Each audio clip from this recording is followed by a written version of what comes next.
What's going up, watchers, listeners, whatever you guys want to call yourselves? Welcome to the show. Welcome to this episode of this YouTube show. I'm not the greatest at these, but I'm going to do my best to try and stumble my way through it. I'm talking about The Stand, the first episode. It's titled The End. Just trying to do something quick, a small review. I know that Doyle is working on something a little bit more in-depth as far as the show and the novel goes. But here we go. Wanted to talk about The End, talking about The Stand. Thanks, everybody.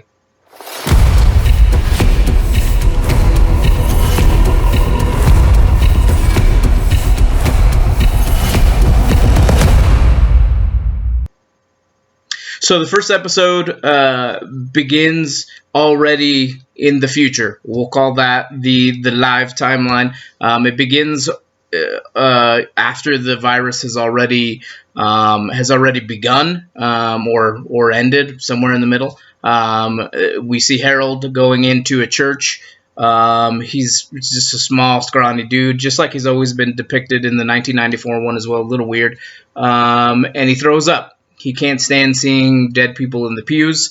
It's just something jarring. I don't know if it's his first time or what's going on there, but the dude who's in charge gives him a little bit of a pep talk. Says, "Hey, you do your thing. If you need to throw up, throw up. It happens to the best of us." And then he kind of gives later that night. The same boss gives a pep talk to everybody. Hey, I understand if you can't do it, you can't do it. No harm, no foul. Just let me know so that we can get our job done. So it seems like they're in a cleanup crew of some sort. And so it seems like everybody stays on. I only saw one or two people who didn't. And then we jump to the past. We jump to 5 months earlier, which I believe is a little bit of a departure from the original miniseries in 1994. I believe that it starts at the beginning.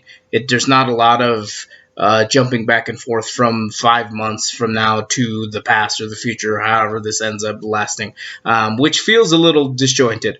It's not hard to follow. It's pretty simple because you're only going back and forth so long. There's not a giant span of time, but it does feel a little bit disjointed for a little bit. But I believe in the original miniseries, you start at the beginning. The virus gets out. You see the soldier kind of leave, and then all hell breaks loose from there, and that's where we meet Stu and all those other people. And so that's a little bit different. It was a little weird watching it that way, but here nor there, like I said, it's pretty easy to follow. Once we jump back to the 5 years, once we jump back to the 5 months, we meet Harold again, and we meet Fran. She used to babysit him in the past when he was little, and so he has this weird kind of obsession with her. If you've seen the miniseries or read the novel, you know. But he has a run-in with some bullies because he's peeping on her. And we get our first look at what the virus is. Essentially, Fran's dad is just sick. He's just coughing. He said he doesn't feel good. And once Harold gets home, he's the same way. His sister and his mom are not feeling good. They're coughing. It looks like they have a fever. And there's not I don't know if it's the next day or if there's a short amount of time after that where everybody dies. Everybody, at least that we know of so far, except for Harold and Fran, in this town have died from this virus. It's pretty cool because you get to hear some small updates on the radio that Harold is listening to. You get to hear this newscaster saying it's not going to take me down, and he's coughing a little bit here and there through it, and he's talking about the virus as we see Harold. It's crazy and funny because Harold is in kind of a weird state. You think he's combing his hair in the bathroom, and we hear the news going. And the newscaster says something along the lines of, "I'm not going to let this be how I die. I'm not going to let the virus be the thing that takes me down." And then you hear a pow. I'm guessing he kills himself. And Harold kind of laughs at that, which is creepy. Like I said, if you know the miniseries, you know that he delves further and further kind of away from sanity because of jealousy, because he can't handle Fran not really wanting to be with him. And so I just thought that was funny. In the end of this episode, because it doesn't, I'm interested to see, because I believe the miniseries originally was 4 parts, and this is 10 parts. It's 10 hours about, and so I'm curious to see where each episode lands as far as the original miniseries goes, because this didn't go too far. By the end of this episode, Harold has convinced Fran to essentially go to Georgia, to Atlanta, to the CDC with him, even though I think she feels still a little off-put. She doesn't trust him all the way, but that's kind of their plan by the end of the story. By the end of this episode, they've decided that they're going to go, and they kind of leave. That's the end of their story. We meet Stu. Like I said, everything's a little bit out of order. We meet Stu throughout the episode here, and his story in this episode is actually pretty cool. You don't get to see in the original one, in the original miniseries, you got to see the whole group that got rounded up, that got into contact with the soldier who left, and he was dead pretty much by the time he reached them. You got to see kind of them be quarantined and them, be carted off to wherever they're going. But for this one, it mostly dealt with just Stu. Stu is in a bunker somewhere, and he's called in this doctor because actually the people who are running the place have called in the doctor because Stu won't cooperate. He wants to know what's going on. The doctor feeds him some information about what's going on, about how the virus has kind of decimated. He won't go into the full story, but he talks about the virus, and he talks about how Stu seems to be immune. He seems to be the only one out of the party that were in that little gas station who is immune, because everybody else has died. So he uses that small guilt to, he tells Stu, I need as much of your blood as possible for as long as I can have it. And so I think they end up taking blood from him every few hours. Later in the episode, the same doctor comes in and he says, okay, we need to move you the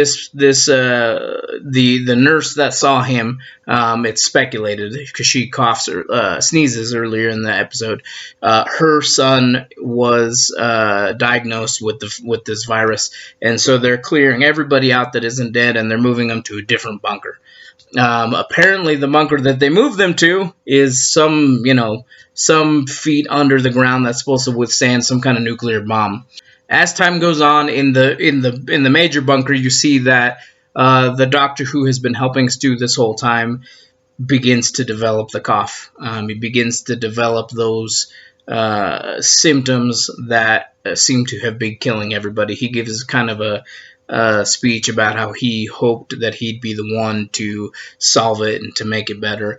And he ends up trying to let Stu go free because now that new bunker has been compromised, and he tells Stu that that there's almost nobody left.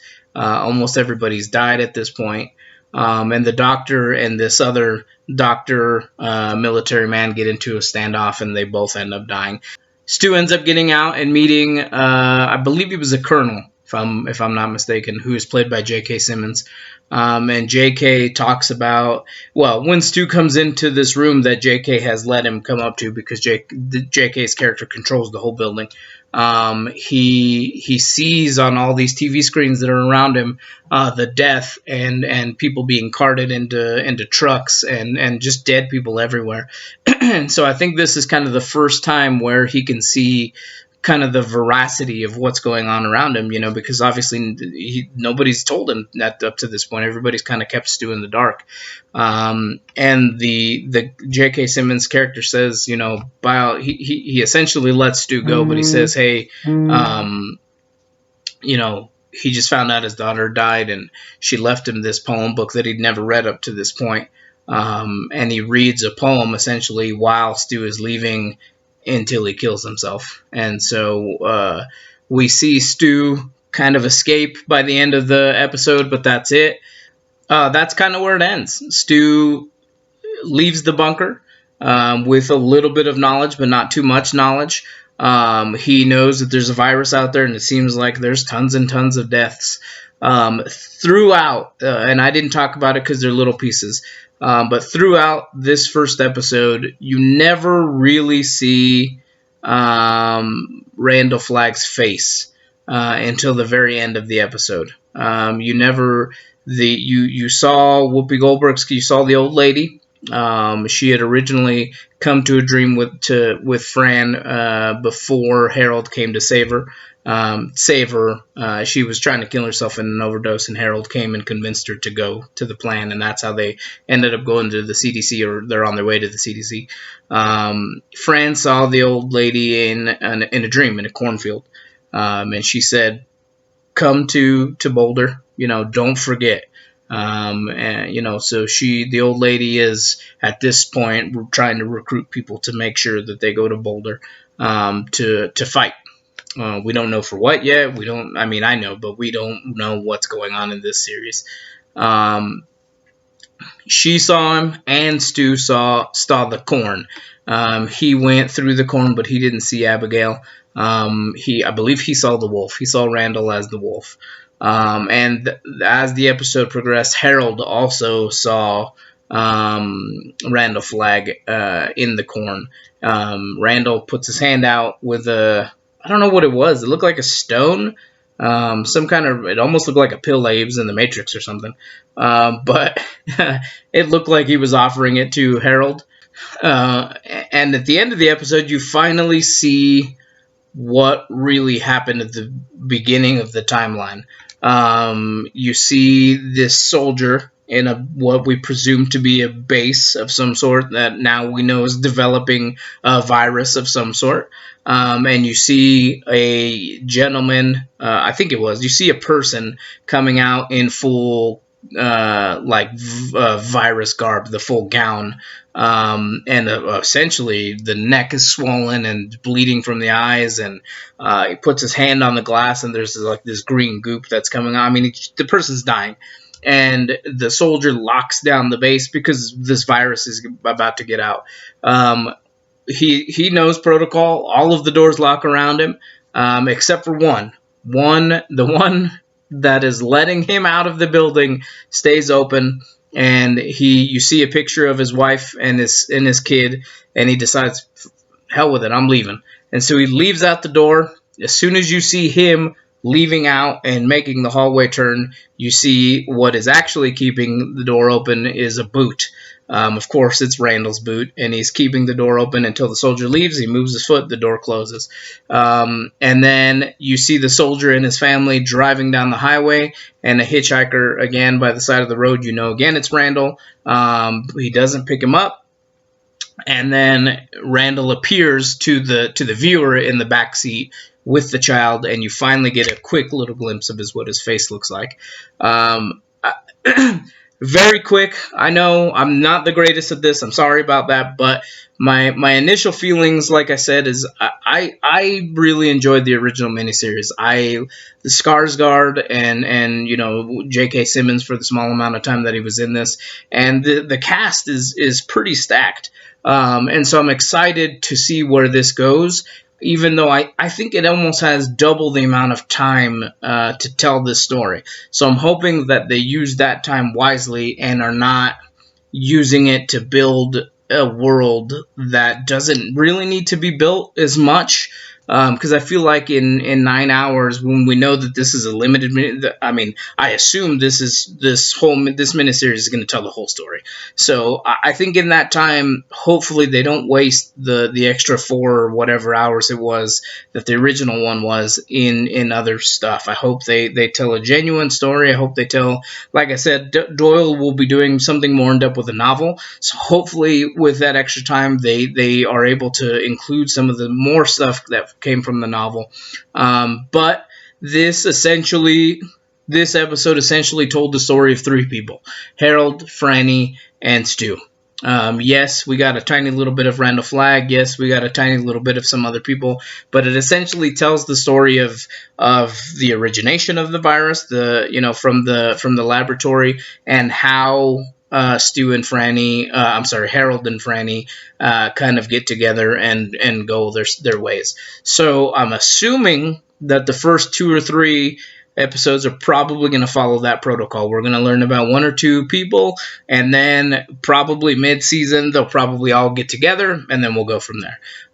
So this was my very fast, very clunky, I'm sure, review. I enjoyed the episode. I know where it's going. I can't really give it an up or down yet because I haven't seen the whole series. I don't like to give an up or down or whatever on single episodes until I've known kind of where we're going more. I know how this 2020 series is going to pan out, but like I said, hopefully on the next few, I want to take a little bit more notes. Hopefully you guys enjoy some of this. I enjoyed it. I enjoy doing these, even though I'm not the best at recording and doing all of this stuff. But I'm hoping to enjoy the stand, the 2020 version.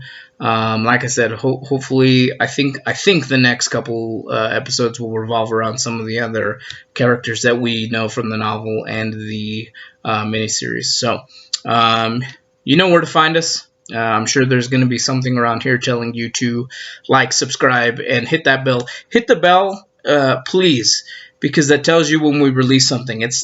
We're trying to do it more often. I keep saying that, but we're small, and hopefully it's not getting lost in the shuffle. Hit the bell, subscribe, like, everything that you can do. Tell a friend that Juan is doing clunky and hopefully better reviews as time goes on. But this was a review of the 2020 miniseries The Stand, the first episode called The End. See you guys next time.